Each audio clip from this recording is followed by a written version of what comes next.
when we're young, we have no idea. You're just like, just going to survive. Yeah. And then when you become older, it becomes this amazing, amazing tool if you're able to leverage it. Yes. But now here you are heading into 15 years old. You've made an incredibly difficult decision. At the same time, you're deciding to take control of your life at 15 years old, getting kicked out of school for selling drugs. Right. And so what I'm curious about, where did that decision come from for you? Like if you want to sit down, was there an experience, multiple experiences? I remember kids emancipating themselves, and I even researched it myself when I was like 16. And I was just like, I guess I just didn't really get it then. Yeah. Well, what happened in your life where like, I'm actually gonna do this thing? Yeah. Oh man. So, I mean, truthfully, so I was a part of student council. I was a part of volleyball, basketball, track. I had won like homecoming queen, because I think that was the year after 8th grade. 8th grade, I had won like homecoming queen. So like 8th grade was the best year of my life. I felt like I could do anything. I felt like I was on top of the world, and I've had one person who listened to me, and she was my social worker at the school. And she motivated me. She told me to read books. She told me that I'm not tangential, that I'm important. And I didn't know what that word meant, but I looked it up, and I'm like, oh, it means that I'm not just something that could be replaced. Like I am somebody. Like I'd never had somebody pour into me the way she did. And so she would put these ideas in my head of like, I could do it, you know, and I could be better, and I could make this happen. So I like to tell people, all you need is one person to care, one person to show you a route, one person to give you an idea, and it's based on you. But because of what that seed is that she planted, it changed my life. And granted, mine was also a little motive, you know, it's not all peachy creamy. It was kind of like, I'm gonna prove y'all wrong. Like, you ain't gonna get no more money off of me. Power in that. Like, yeah. So it was like, you know, like, so I don't really show that side too much, but it was definitely when I was 15, it was kind of like, you know, like, watch, kind of that Cardi B, like, I'm gonna show you. So all of those things, really that one person was really who made it happen. But I had also been a part of a very publicly humiliating, you know, statutory rape at 15, right before I decided to do all that, and nobody believed me. But DNA proved me right, and it was 5 guys, and this was in a small country town. It was so small, all 3 country towns had to come together to make one high school. It was my freshman year in high school, and it was 5 guys, and we went to this party. And remember, like, I did what I wanted to do. I didn't have any, like, nobody watching over me. So I go to this party, I'm drinking. I'd never touched a drink my whole life. I used to see my uncle, like, pee on himself, like, and then he's like, oh, because he's drunk. And I'm like, oh, I don't ever want that to happen, right? So there's power in being exposed to stuff that's the byproduct of something that's bad. But I decided to drink. One thing led to another. They took me in a car, took me in the forest, did what they did, brought me back to the party, no clothes on, completely passed out. The girls washed me up. So basically, all of this happens. I never say a word, which is the very first time that I realized that I did have power. But someone else, like, I go to school the next day, and we're all playing volleyball, and I start to, you know, have blood. So I run out, I run into the locker room, and I'm like bawling. I'm like, you know, like I needed to be stitched up. I was hurt really bad. And so, but I wasn't going to say nothing because I wanted this to go away. I'm like, I messed up. Again, my mind rationalized it as everybody thinks this of me already. Now I'm proving them right. Like, I got to bury this. The girl runs in that washed me off, and she's like, I knew this was going to happen. Are you okay? They raped you. They brought you back to my house, yelling. Everybody runs in the locker room. She's crying. All the girls are like, what happened? Some of the girls, it's their boyfriend, 2 of them. So they didn't want to fight me because they think I'm like, so there's something that a school teacher has to do, which is called being a mandated reporter. So one of my coach has to tell the principal. My principal has to tell the nurse has to call the police have to call my foster parents, which at the time was one of my grandmothers, who had took me in. And that right there kind of like, I got to get out this town. Mm. I got to get away from everybody. And I'm ruined. But I appreciate them now that I look back for being a mandated reporter, because they got me the proper medical attention that I needed. I had to get 26 stitches. I still sometimes wake up and think that somebody's on top of me. Like, I have these vivid dreams where it's like I'm asleep, but I wake up and I can't get up, and it's like somebody's on top of me. And the only thing I could do is like go back to sleep. And it happens every now and then. But, you know, that stemmed all of my disbelief in myself and also my belief in myself. So it made me feel like, one, I have to run away from this small town. I have to, like, I messed up their life, and I don't know how to fix that because they got prosecuted. The woman who threw the house party went to jail for over a year. The girls were prosecuted for washing me off. I mean, everybody told the truth except the guys, but DNA was found. So that case really set me up. And I don't think I've ever told that story publicly, but that's literally, as I'm thinking through in honesty, you know, just sharing with you, that case is what prompted everything for me to get away and to prove everybody wrong and to change my life and to be in control. So the fact that I went and met these women that I trusted, because it was women. I didn't trust men, but I thought I could trust women. That's what catapulted me into trafficking. And when it happened and started, I'm like, my body's ruined anyways. Like, nobody cares. One of the things that, like, hits home for me in what you're saying is there is, and that's, you know, that's just such a tremendously painful experience. Yeah. And you think about those moments and the commonality of it all. Yeah. And, you know, something I have shared publicly is like, I was molested as a child. And you see this happen again and again and again, and in communities like ours, and families like ours, and schools like ours. And it's like, well, why? And then you go, hey, well, this is both a generational and genetic and an energetic experience that precedes us. Mm-hmm. Like, it goes back thousands of years. And you're just like, okay, well, sometime, and this is a real way to phrase it. I think about this a lot. I'm going like, it's the inevitability of the experience of the life of the people who grow up how we grow up. Yeah. It's so unbelievably common that I use the word inevitability. Yeah. And it's heartbreaking because you're okay, well, you know, we then learn to not trust. We learn to not love. We put up these big barriers. Many of us, and I include myself in this, to cope with it, it's drugs, it's alcohol, it's sex, it's gambling, it's addiction, it's driving 150 miles on the highway, an hour on the highway, doing all these crazy, crazy things. And yet still there's this element for some of us where you come out the other side of it with resilience. Yes. But that takes a long time. Years. Right? My whole life. So much work to get there. Yes. And so now you're in this position where you've made a decision, you're going to emancipate yourself. You luckily, if you go look at resilience research, it always points to this concept that there's one person who supports you. The chances of you finding success are exponential versus some of these kids who have no one. And so even one counselor, I mean, that's a big deal. And I always point to, you know, one of my teachers, Mr. Hollingsworth, who still listens to the show sometimes, Cornerstone, because he sat down with me one day. He goes, you're not supposed to be here. Yeah. Right. And he just saw something in me. Wow. When I didn't, right? And that was a really, really big deal. And so now here you are, you're facing a reality that is almost impossible to make tangible because there's no way that you don't become dissociated from something. Yeah. Right? There's no way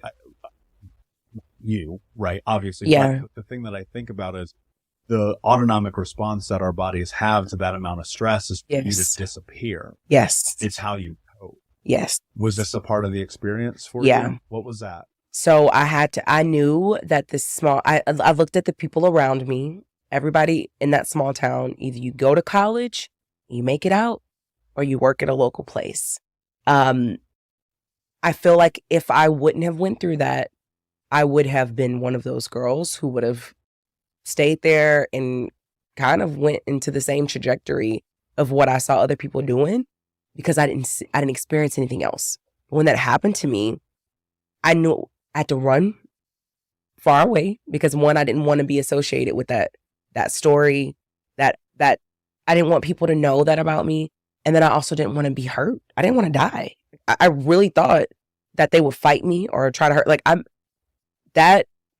these were Division 1A state champions that had already went to college and came back for homecoming. 4 of them lost their scholarship because of decisions they made. But that little 15-year-old girl thought it was because of decisions that I made. So I felt like I felt like I messed up everybody's life. I felt like I was the worst thing to happen to that town. And if I had left it, then they would be better without me, and that I could go and I could reinvent myself. And that's what I did. So when I say reinvent my story, like after that, they're like, I'm Shemitra, before they called me Nene. That was my nickname because my middle name's Janae.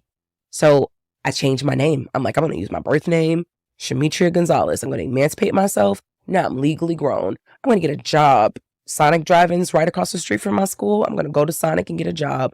I'm going to sign myself into school. What school? I don't know. I'm going to pick a school based on where I could stay in a shelter or somewhere. So like, I got a bus ticket to Dallas and that was it. How far away was Dallas from that town? So this was a small town called Garwood, Texas. And it's like 45 minutes outside of Houston. So honestly, to me, like Dallas was like the big city, right? Houston was still too close. So Dallas was the next big thing in Texas. So and my sister also went to UNT. I forgot that part. So I felt like I would have some support there. So I have an older sister. My mom got pregnant at 11. She had her at 12. And my older sister has a PhD. She's married. She has 3 kids, a husband, same family lineage. Like that's big for us. That never happens. No one else that I know in my family has one father of their children, is married, educated, and went through adversity like she did. So in a way, I was kind of following in her footsteps, but she tried to take me in for a little while and then she kicked me out. I was troubled and I was hurt and I did not know how to cope with that. And so I'm wondering, what was that like for you as you bit up the courage, which is the word I think is most appropriate when you're walking into the gym for the first time, as you bit up the courage to be like, I'm going to do this. What were the mental health shifts that started to happen? Because those things that you did then are paying dividends today. Yeah. I couldn't agree with you more. Like there is such a correlation because for me, going back, like as I started to lose weight and I started to look better, I started to feel better. My energy went up. As a result, my confidence went up. I was more acceptable going out and speaking to people. I felt better about who I was. I didn't feel as ashamed in my body. Like it was all of these things that a big part of that was why I had mental health challenges because I didn't like the way I looked in the mirror and all of those things. So there's a huge correlation. And it's really interesting you should say this about someone saying that you're fat shaming because this happened to me a couple of months ago. I put up a before and after photo and I was just like, back at this guy, I didn't like who this guy was. I didn't like how I looked. I was always the guy who was too ashamed to take his shirt off on the beach. I talked about my thing and someone was like, I look like your before photo and I'm healthy. And it was just turning into this whole thing of like, you're fat shaming and saying like, there's something wrong with this. And I was like, that's not the point. Like I was talking about my journey, but I think it's interesting how some people, when they're struggling with their own thing, they take it as like a negative. Whereas for me, it was just sharing of like, I wanted to make this change and just trying to spread like that belief that other people can, if it's something they want to do. But yeah, I think it's going back to your question. I think it's so incredibly powerful for your mental health. I even find now if I skip training for a while, I find like the stress of work and everything else starts weighing on a little bit heavier and it just has to be a non-negotiable in my life. Yeah, it does. It's funny. I was just doing some research on Peter Attia, who is a famous scientist, doctor, and researcher here in the States about health and longevity. And of all of the potential actions that one person could take to increase their longevity, their long-term health, and their lifespan, the number one thing that you can do is exercise. You want to have a better mental health, physical health, emotional health, spiritual health, energetic health. Exercise is number one, point blank, period. But dude, look, and I think the reason, and obviously this isn't a conversation about exercise, but I think it's really important. if you do not move your physical body, which is the most important element of your well-being, you will be in dis-ease. You will probably have disease, right? And so you head down this path where it's like, okay, wait a second, what should I really be doing?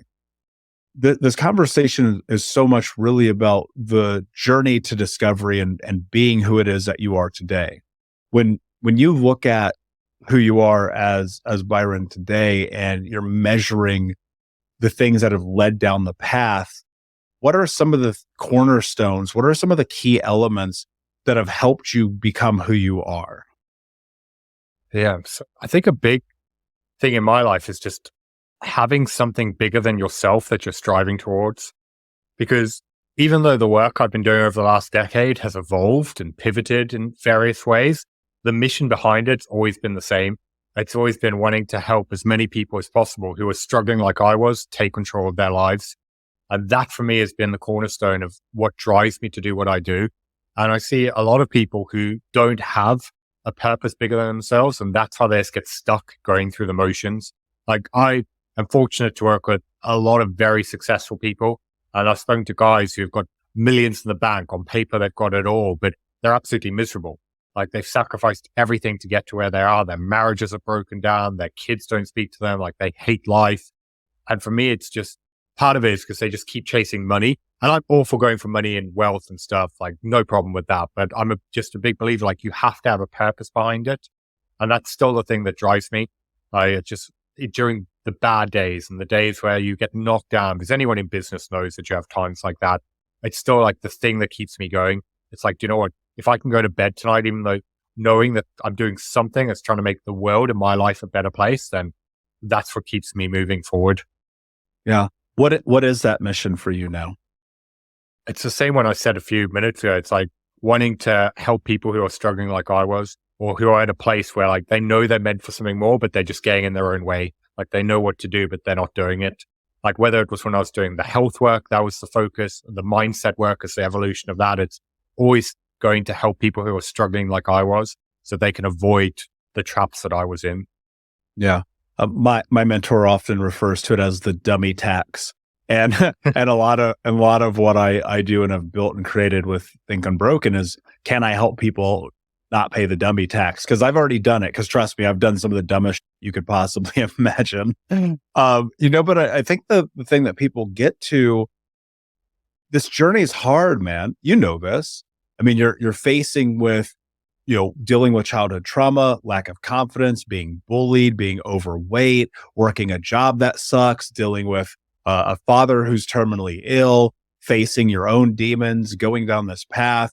And, it's almost apropos that the title of your book is maybe you should just give up. Maybe you should give up. And I feel like so many people, they have just given up on life. They just quit. They're like, I'm done.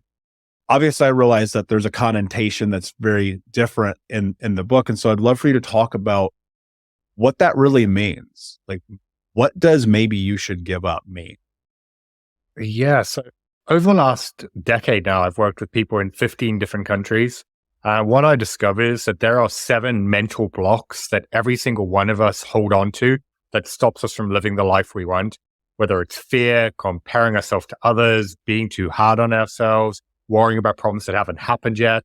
So maybe you should give up. It's not about giving up on your goals and dreams. It's about giving up holding on to everything that's stopping you from turning them into a reality. Ultimately, it's a book about empowerment, about helping you break through everything that's holding you back so that you can take control of the life that you want. So going into that and looking at it on paper, people will hear, okay, cool, 7 things. Sounds easier said than done.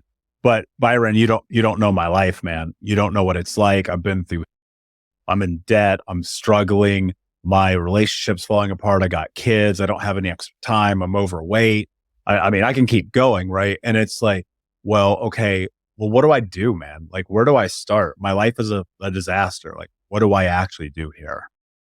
Yeah. So the first thing that we always need to figure out is, who does someone need to become to turn their life around? Because part of the reason people are stuck is they're spending their days with the same habits, the same behaviors, the same routines, and then hoping that they're going to be able to change their life. And the reality is that what made you who you are today isn't going to help you become who you're meant to be tomorrow. And that's why the first step in any journey of transformation is you need to have a vision of where you want to go, but then you also need to figure out who's the version of you that's turned it into a reality.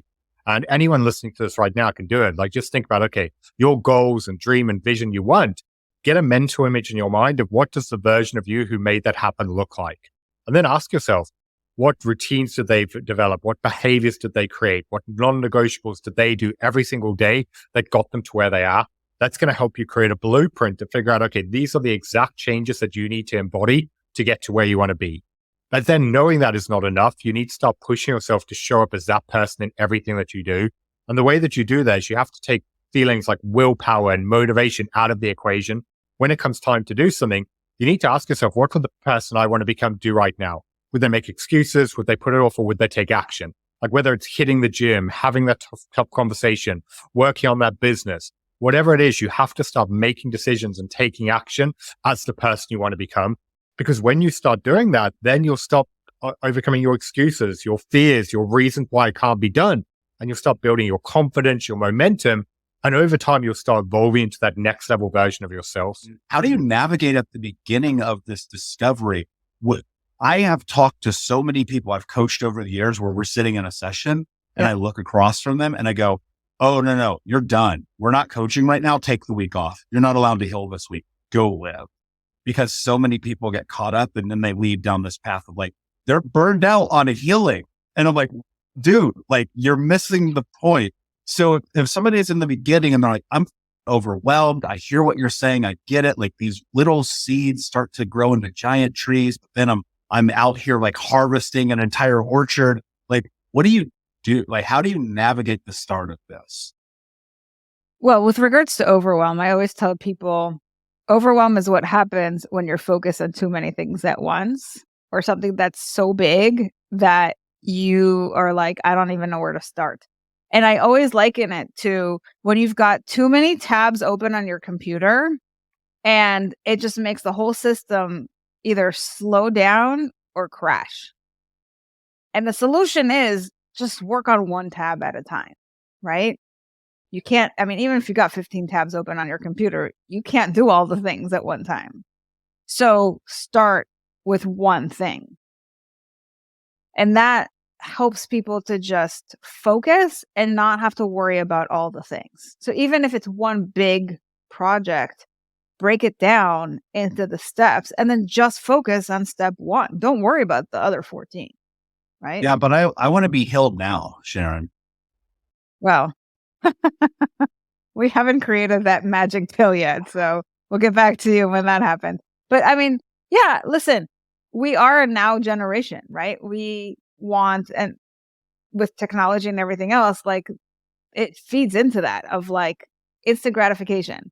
However, it did not take a minute for you to get to where you are in terms of your trauma and your wounds and all that stuff. And it's not going to take a minute to get out of it. It's a process. And I always tell my clients, like, even if you've had years of trauma, let's say it's 10 years, it's not going to take 10 years to undo it necessarily. It's just, but the opposite is also not true. It's not going to take one session. Right. So it's kind of like somewhere in between there. And depending on the kind of therapy that you do or the kind of modality and how much work you put into it and all that, you'll get there. But we have to be realistic, just like with anything else. You're not going to get results like that because that's just not how things work. However, I will say there are amazing therapeutic modalities that have accelerated the results for specifically healing trauma. So I don't know if your listeners are familiar with EMDR. It's eye movement, desensitization, and reprocessing. That is one technique that for people who have singular traumas, like I was in a car accident, or I went to a dentist and I was traumatized, or I had, somebody break up with me in a really crash way, or whatever it is, right? If there's something that is like a singular incident that can truly help, if it's kind of a long stemming trauma, it can help with an incident at a time, but it's not going to necessarily change all of it, right? If you've had like abuse for 8 years of your childhood, you can't like fix it like that.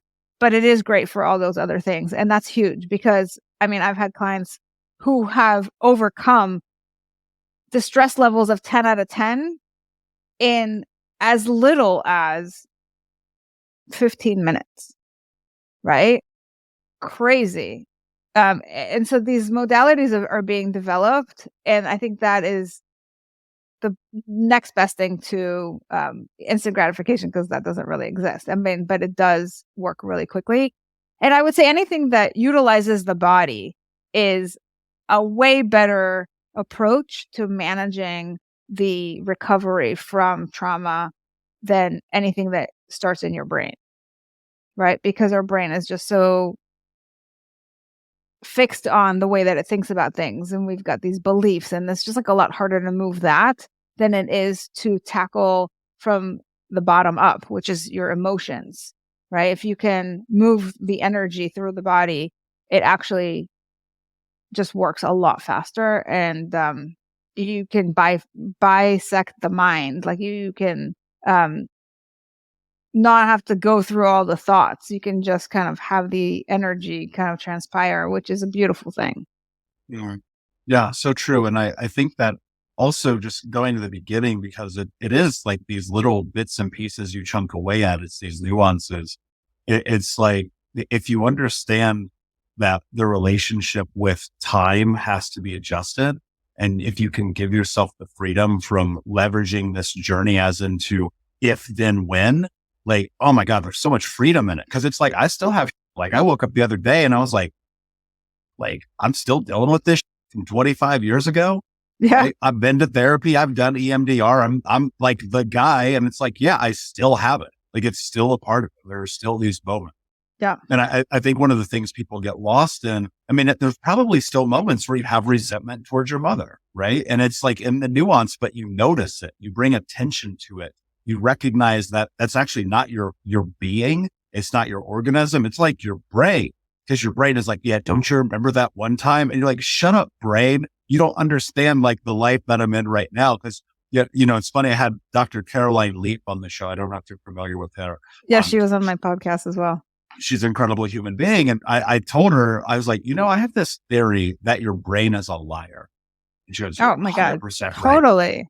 100%. And I just sit here and I think to myself, the reason why we often get pulled back into those old emotional states is that our brain is looking for supporting data. Like it's that, yes. You know, 100%. It's like you will go and find what you're looking for. And so if you still want to be mad about from 30 years ago, guess what? You will go, fuck, oh my God, I remember when Tommy stole my shoe and that guy, I hope he got hit by a car, right? And you're like, but wait a second, that's not logical.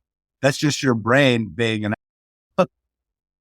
Well, it's kind of like, I don't know if you've ever had this experience, but I remember when I became a parent and all of a sudden... I have not had that experience. No, I know you haven't, but I'm saying something like this, right? Where all of a sudden I started seeing strollers everywhere.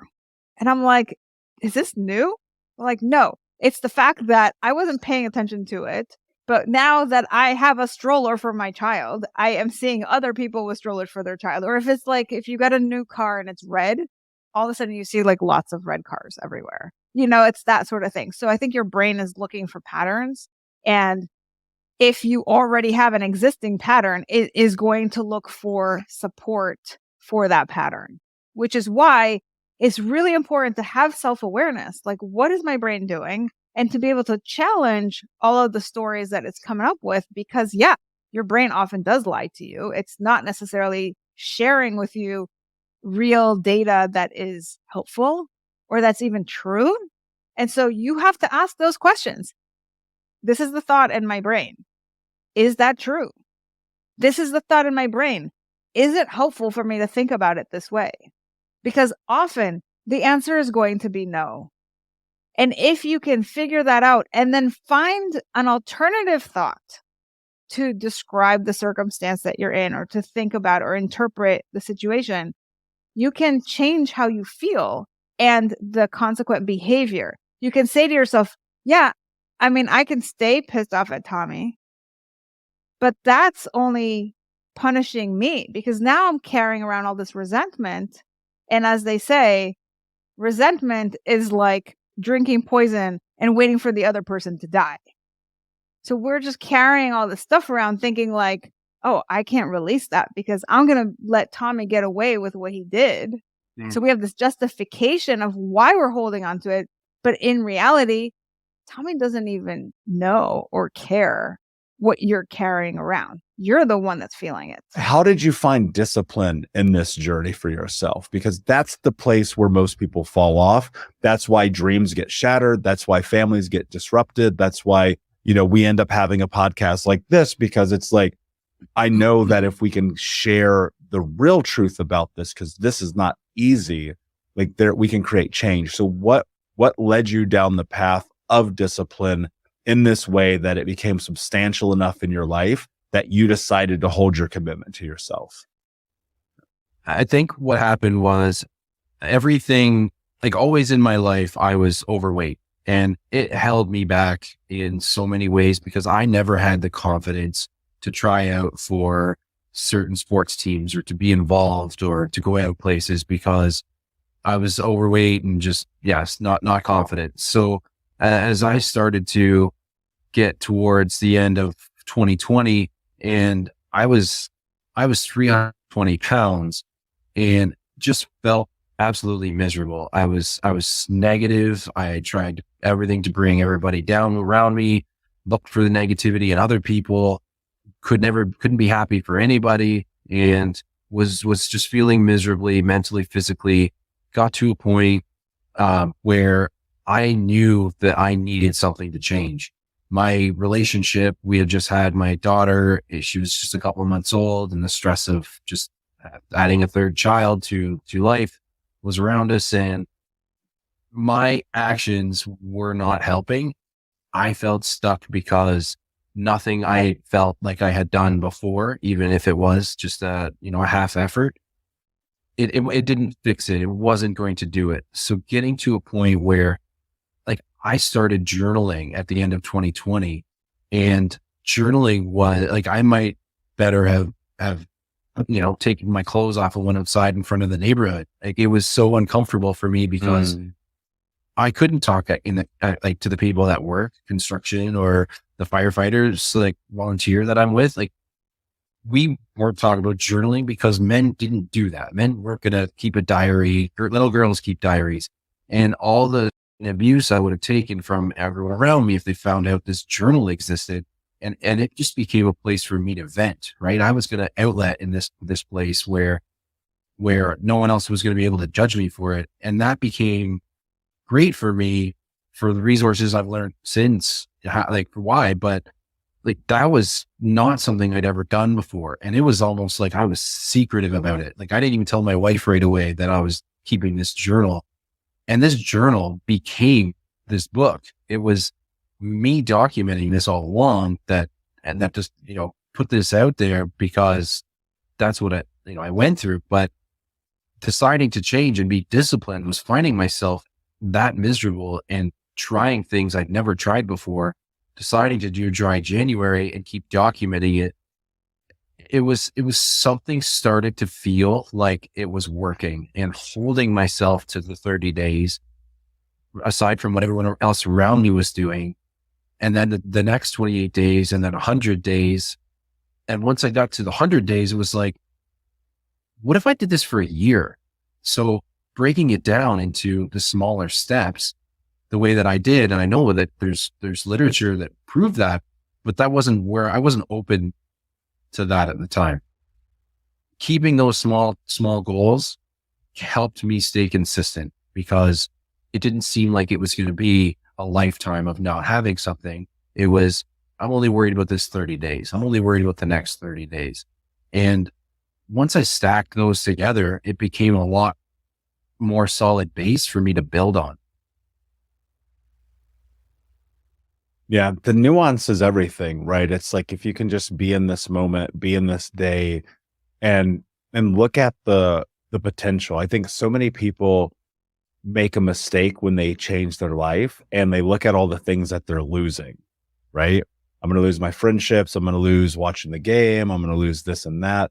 But it's like, that's not really true, because you can still do those. And what I think is fascinating is when you make these decisions, you'll find out who your real friends are, like in a real way, like in a up way where you're like, yo, I thought you were my boy. You're not. Thought you're my homegirl. You're not. Right.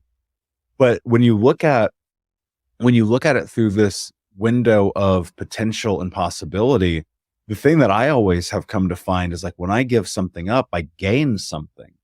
I remember once I was talking with Grant Cardone, and he said, to get what you want in life, you have to give something up. And it's like, well, what do you want? Do you want better health? Do you want to lose 50 pounds? Do you want to have a better marriage and relationship with your kids? Do you want to have a better career? Do you want to be able to look in the mirror and feel proud about who you are as a human being? The answer is yes. Well, give up the thing that's your life up. And that's the hard part, because we get so comfortable in that, where we're like, nope, this is just my life. It sucks. I guess this is how it's going to be. If you were to give anybody just a single piece of advice to how to shift that mindset and look for possibility, what would you tell them? I would tell them that we don't know what we're doing. I would say that they're not unique because none of us know what we're doing. So that would help me point to some of the things that I've picked up since. And coming from all of our individual backgrounds and the things that we go through, coming to that realization that we need help, we need to open up to the resources. I wasn't there. I wasn't there. Someone could have told me to listen to Think Unbroken podcast, and I'll get around to it, whether or not it was the most relevant thing for me. And until I got to a point where I was ready to open up to that, it was the aha moment that I had when we started talking. It was like, I didn't know that all of these things. You talk Grant Cardone, I've listened to probably all of his books. Like, he gets me jacked up as much as the next person. I think until you hear him and yourself and everyone say these things, we don't know. We don't realize, when I'm in my habit and routine of working construction and you're listening to the radio, you got to listen to the rock music and have it loud and do that all the time. We're not listening to these things because we're not talking about these things. And until we open up ourselves to, this content and this realm, we're missing the message. So a thing I would share is that we're missing the message. And until we open up to what's available, we're not going to get it.